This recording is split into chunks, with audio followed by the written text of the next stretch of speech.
Au nom du Père et du Fils et du Saint-Esprit. Amen. Bien-aimés frères, bien-aimées sœurs,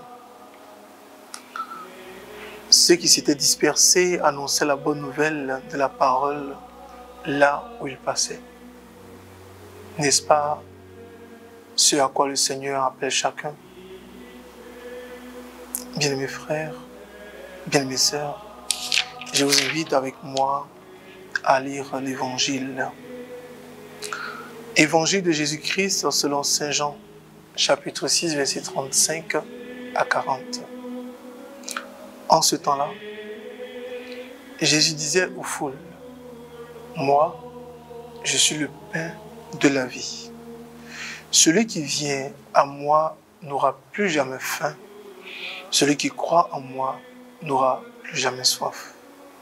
Mais je vous l'ai déjà dit. Vous avez bu et pourtant vous ne croyez pas. Tout ce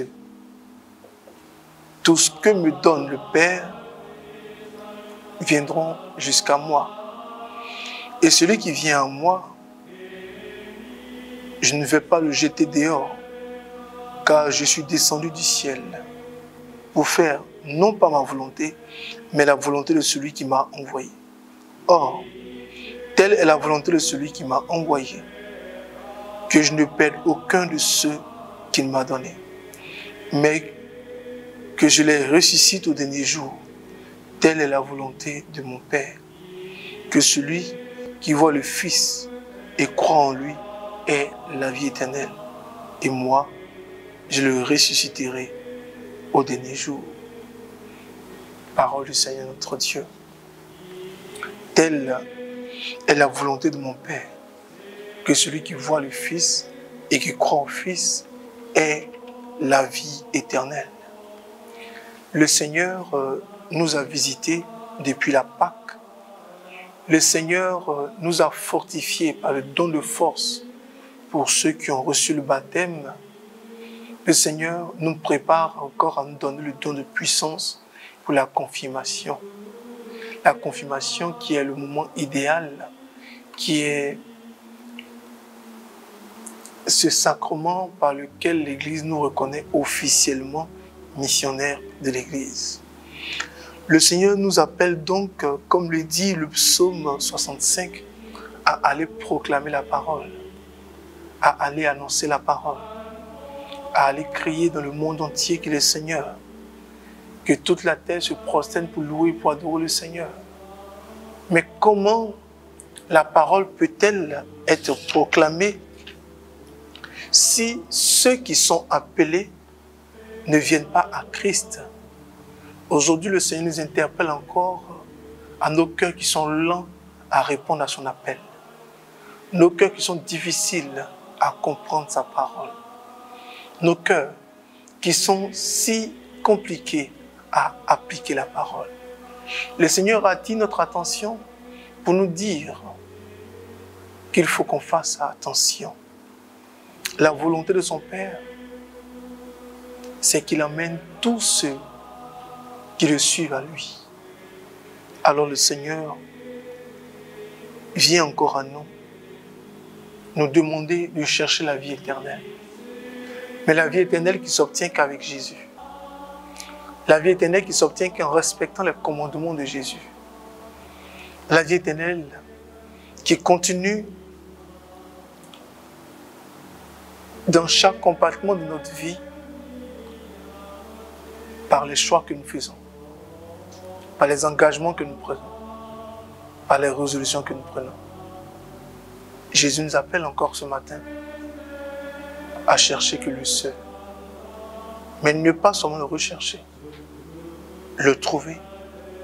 Et une fois l'avoir trouvé, appliquer ce que le Seigneur attend de nous.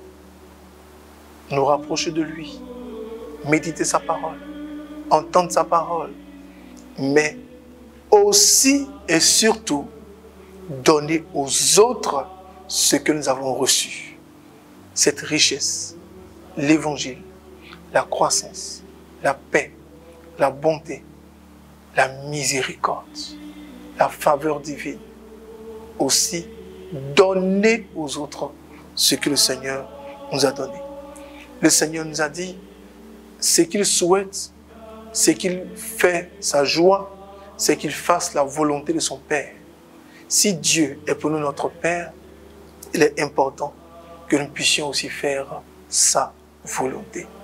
Sa volonté, pas de façon abstraite, mais de façon très objective, dans nos faits, dans nos gestes, dans nos cœurs, dans nos relations de tous les jours. Autant que faire se peut, nous rapprocher de Dieu, réparer le mal qu'on fait aux uns aux autres et toujours rester dans l'espérance tout en proclamant Jésus. Le proclamer comment? Par un micro, si j'en ai la possibilité. Comment? En faisant du bien. Comment? En souriant. Comment? En étant en paix. Comment?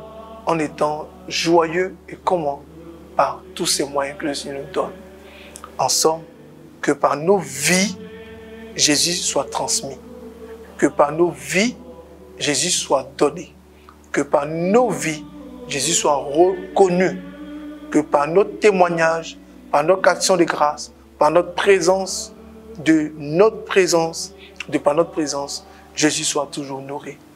Bien-aimés frères, bien-aimées sœurs, je prie le Seigneur qu'il nous garde encore dans sa bonté, dans sa miséricorde. Les temps sont mauvais. Il est bon de revenir à Christ. Il a dit, telle est la volonté de mon Père, que celui qui le voit, celui qui voit le Fils et qui croit en lui, que cette personne ait la vie éternelle. Bénissons Dieu, la vie éternelle que nous avons. Bénissons Dieu pour la vie que nous avons. Rendons-lui grâce et que sa faveur soit toujours pour nous. Sa faveur nous aide. Sa faveur nous fasse croître. Cette vie éternelle soit entretenue par les sacrements, par les dévotions, par les exercices. Que cette vie spirituelle, cette vie éternelle soit pour la gloire de Dieu. Nous bénissons le Seigneur, nous lui rendons grâce, lui qui nous permet de partager ces moments avec vous. Que Dieu nous garde, que Dieu nous bénisse. Au nom du Père et du Fils et du Saint-Esprit. Amen, amen, amen.